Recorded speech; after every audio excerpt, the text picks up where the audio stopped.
Saluton amikoj, kiel vi fartas? Mi pensas ke vi fartas bone. Hodiaŭ mi decidis fari ĉi tiun filmeton kiel memorigilo por mi, ĉar lastatempe mi ne ĉesas pensi pri tiu fenomeno, tiu sento esti malfrua en la vivo. Kaj honeste, tio estas batalo kiun mi konas tre bone.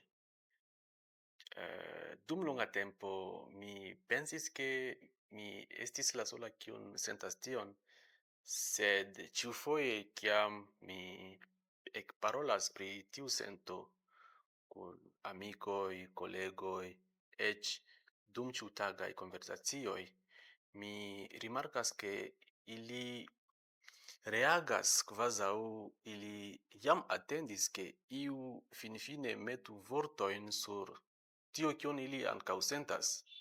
Kaj tiam mi komprenis ke tiu fenomeno estas multe pli vasta ol mi imagis komence.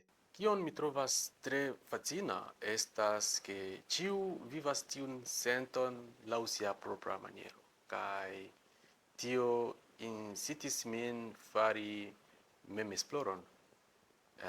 Ekzemple, mi estas konkuracema homo, eĉ en lernejo estis tial.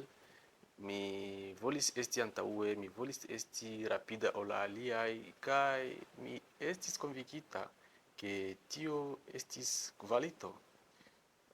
Ĉar esti konkurencema postulas esti motivita, esti determinita, farante kelkaj taskoj aŭ fari kion estas farebla, por ke vi estu antaŭ o pli rapida ol aliaj. Kaj do mi pensas ke tio vere havis rektan impakton sur mia ĉiutaga vivo.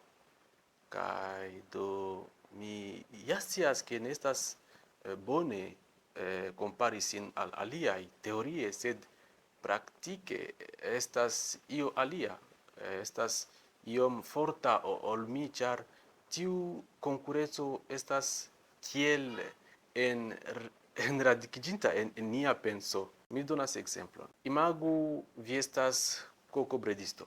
Via najbaro ankaŭ estas kokobredisto. Kaj kiam estas epidemioj, viaj kokoj mortas, sed la kokoj de viaj najbaroj ne mortas. Do konfesu ke en tia situacio vi havos reflekson malkovri kion ili faras malsame.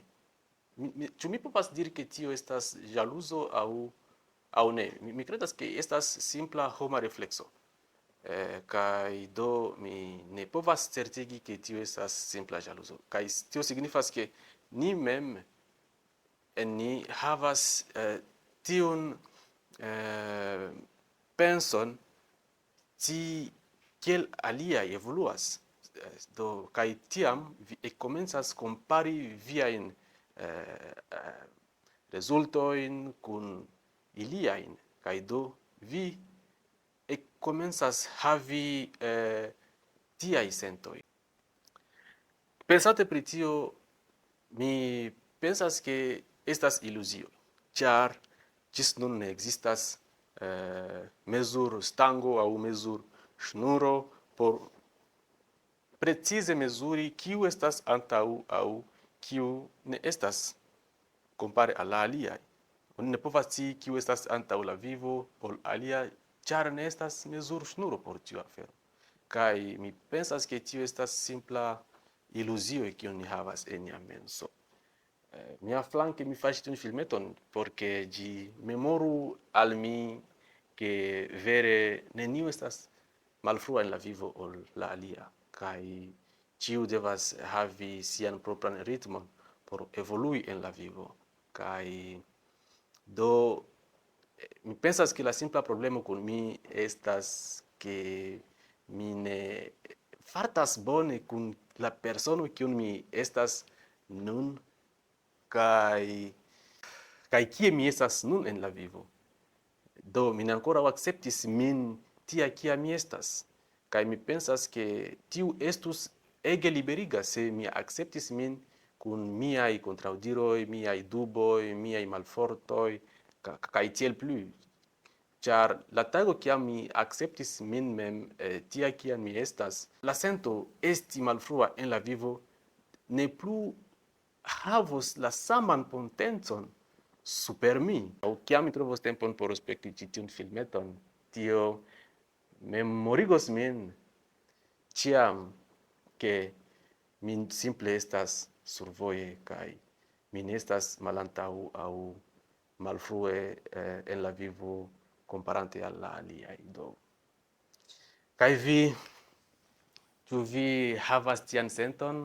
Mi ege ĝojas ke vi multege komentis mian lastatempan filmeton kaj mi daŭre kuraĝigas aliaj daŭre komenti por ke ĉiutage ni trovu ion por metu sur la kanalo. Ni povas eĉ diskuti pri multaj aferoj kune depende de kion vi petos en komentoj. Do ĝis poste kaj fartu bone.